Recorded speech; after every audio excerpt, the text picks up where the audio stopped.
Yeah. Good morning, good morning. What a beautiful Wednesday morning to you all, no? I think it's already 11 o'clock in the morning, almost noon. And as always, thank you very much guys for watching again and welcome to my vlog. Today, meron nga pala tayo mga pupuntahan. And isa doon yung kailangan na natin magpalinis ng motor kasi grabe, sobrang dumi. Kasi nung nakaraan, I think that was Saturday, me and my friends, we went to Calatagan for a short ride. Tapos, unfortunately, yung pagpunta namin doon sa pupuntahan namin, sa lighthouse, Cape Santiago, sarado siya. So, yung situation namin noon, travel situation is maaraw na maulan. Ganun. Kaya sobrang dumi ng ating motor. So, yun yung mga kailangan natin gawin for today. Papalinis tayo. Then, pupunta rin ako sa work. And after that, pag meron tayong additional time, gagalaw ko kayo sa Tagaytay. So, meron dong mga places na Instagrammable, yun ang pupuntahan natin. Tapos yung mga places na pwede nyo ring bisitahan.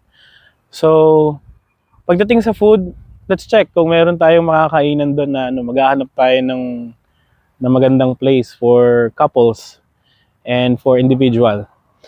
Gusto ko lang pala sa inyo, i-share sa inyo yung ride natin ngayon. So ito pala ay isang Honda Click 125i version 2. And as you can see, medyo naka-setup siya for long distance travel. So as much as possible, sinasetapan natin siya na maging roadworthy para sa mga any kinds of road condition and saka situation. Ang una kong sinetapan dito is yung gulong. So yung gulong natin is Corsa Cross S, 180 by 14, tapos yung harap natin is 90, 84 by 14. So sa ganitong spec, sa ganitong size, masasabi kong sa weight ko na 97 kilograms, sa height ko na 5'7", I think, napakaganda niya.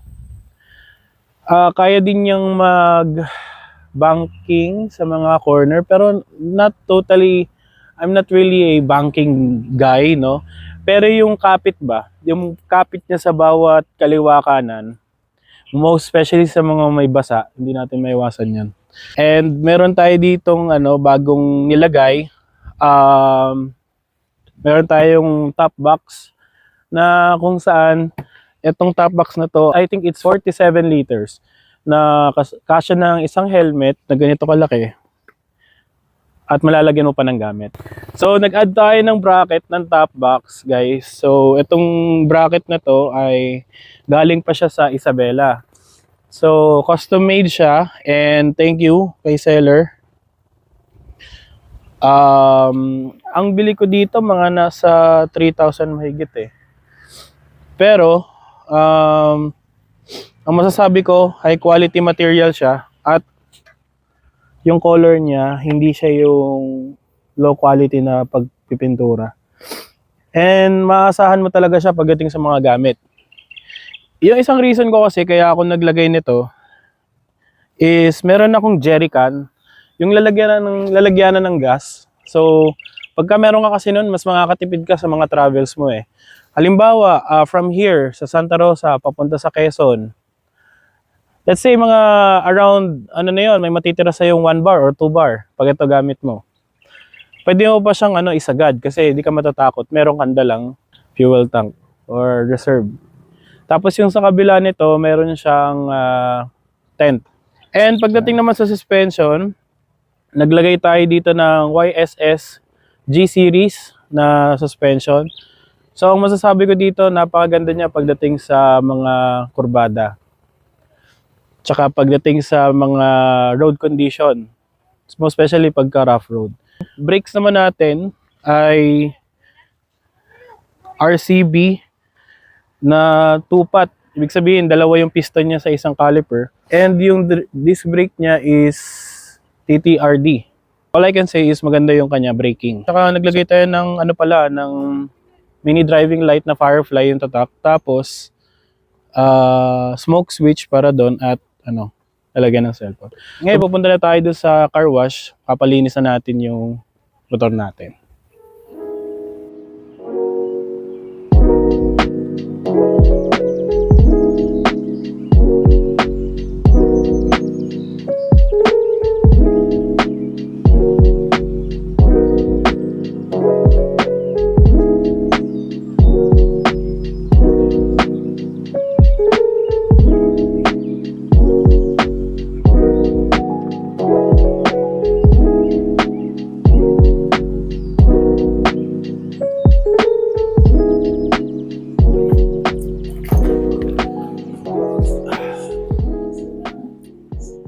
So yan, nandito tayo ngayon sa car wash, auto detailing dito sa may Tartaria Silang Cavite. They are located beside Uno gas station. Ngayon, nagkaroon tayo ng time para malinisan natin yung ating motor. And sa lahat ng mga car wash na nandito sa Tartaria, dito talaga ako nabalik. Isang mga rason kung bakit dito ako nabalik kasi yung kanilang paglilinis dito unang-una nila yung price, no. Yung price dito napakabait, napaka-friendly ng price nila. Pangalawa, yung paglilinis nila is well professional, parang ganyan.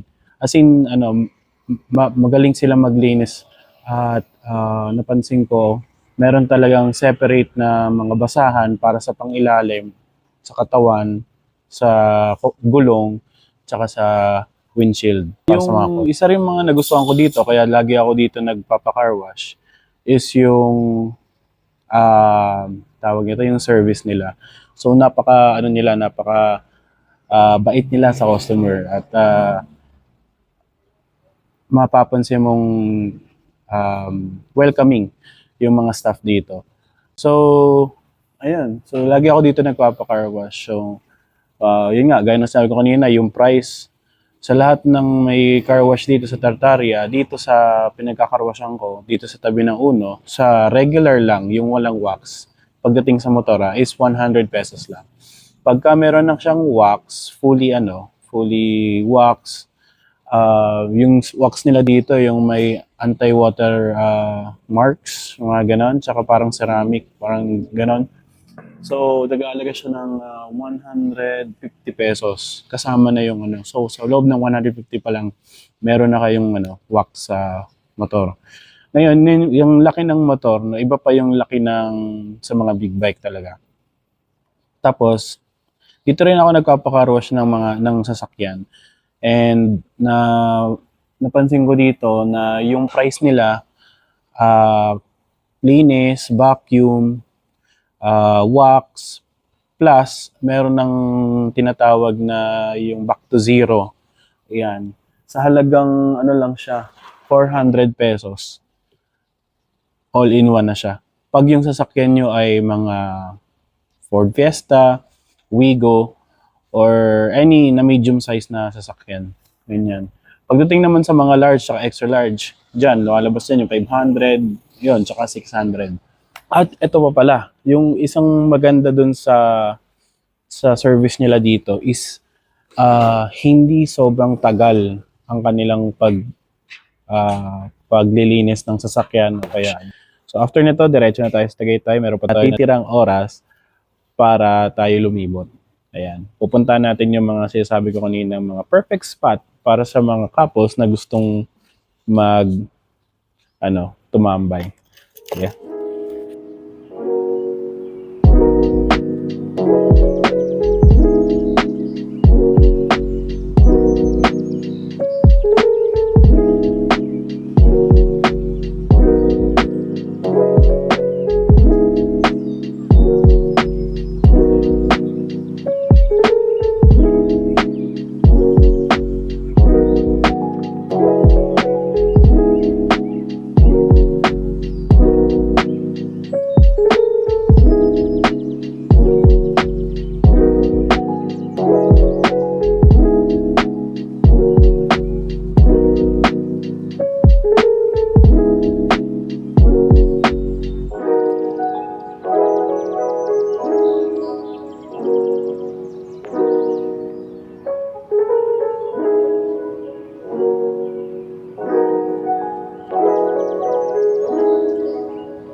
Okay guys, so nandito tayo ngayon sa Gallego, Paresan.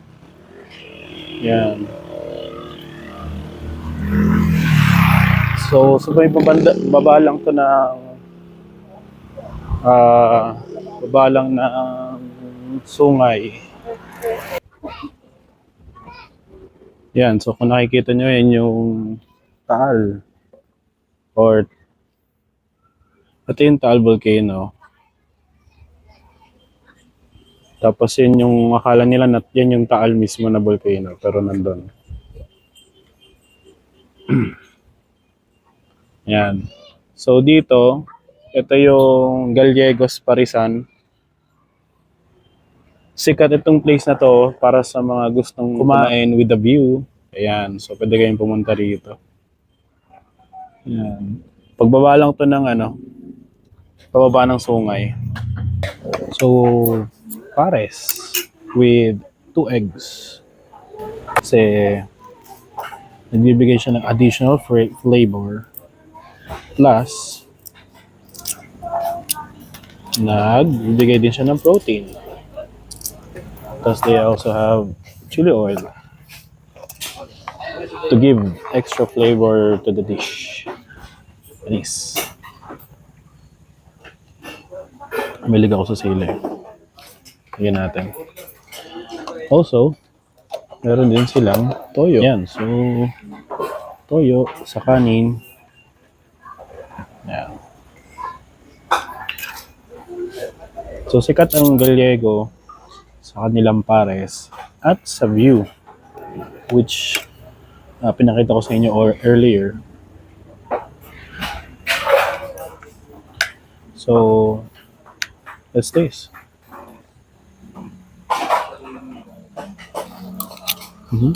Ano ba? Ba't yun?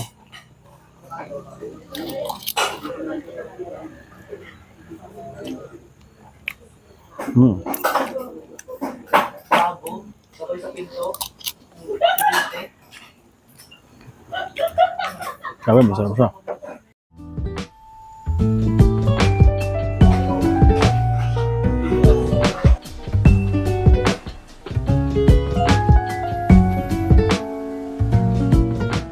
Yeah, so as you can see guys, yung view, grabe. Kita mo na dito yung yung Batangas, yung Laguna. Itong bundok na to ay Mount Makiling. So ayan, kita mo na dito. Kaya the best siya for mga gustong umano. Ayan. So ito yung Taal Volcano, yung may usok. Ayan. Look at that wonderful view. So yan guys, papunta na tayo doon sa Kasili. Then meron tayong Espasol. Ayan, 10 what they call this? 1, 2, 3, 4, 5, 7. 10 for only 150 pesos. Saka pa nakakita nun. Pamaskong handog ni ate sa akin.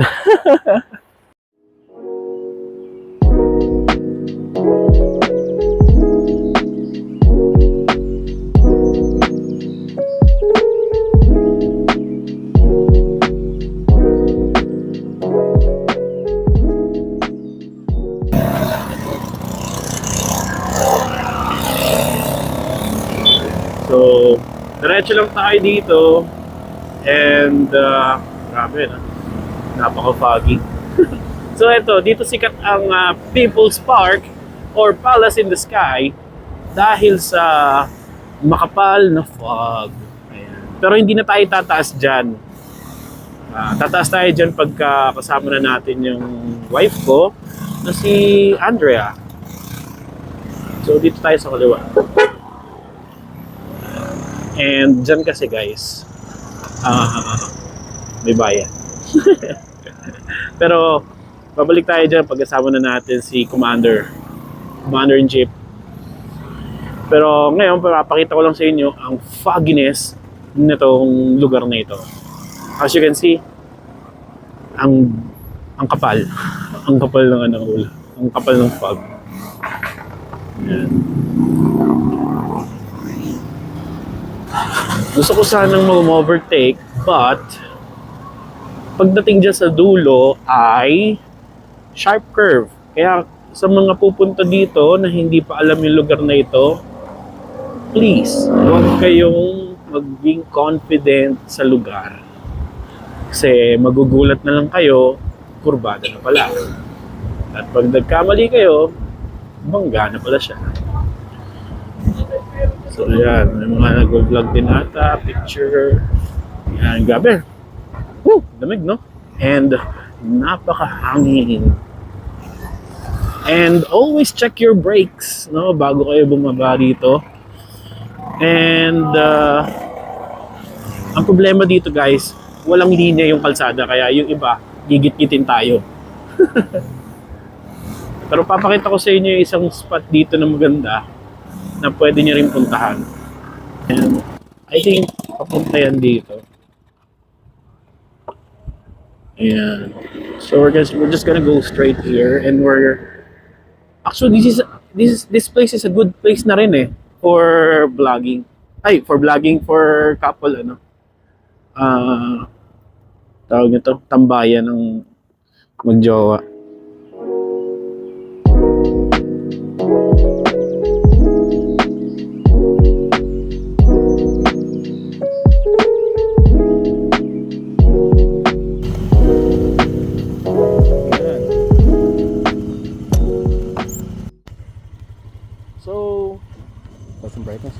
So here we are, guys, and nandito tayo sa pababa ng Kalamba.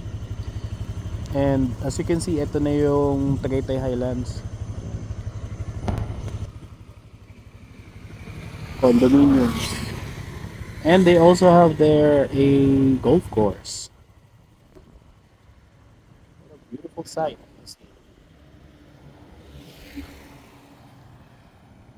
So ito, yung ano na yan, diretso na yan papuntang Calamba, Laguna.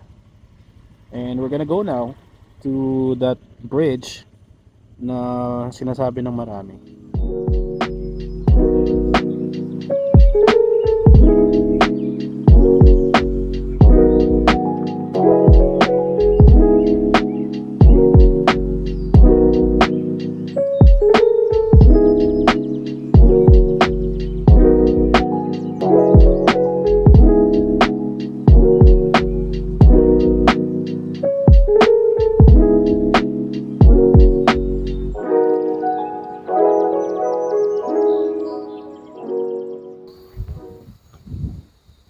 So as you guys can see, ito yung bagong tulay na papuntang Calamba from Tagaytay Highlands, or dun sa may People's Park.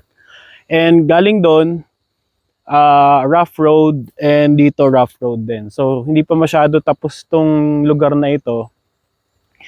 And yun, medyo matagal-tagal pa bago makompleto nila to. Pero siguro by 2030 tapos na to. Let's see.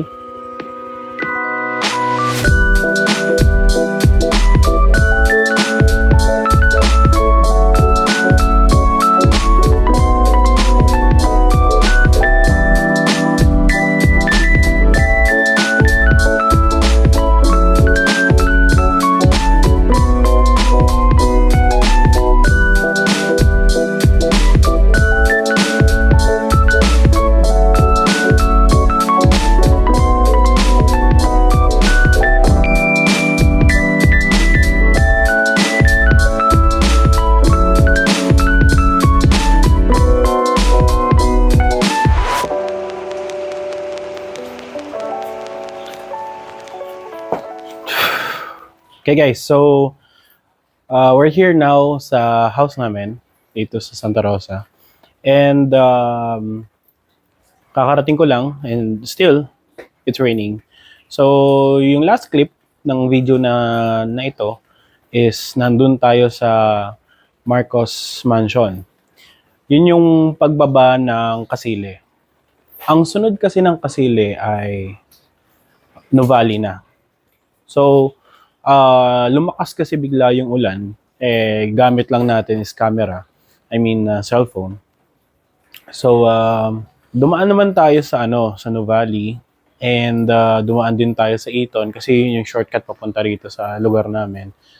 Kaysa dun sa highway kasi sobrang traffic doon, Santa Rosa Tagaytay Road, from Greenfield hanggang Coca-Cola.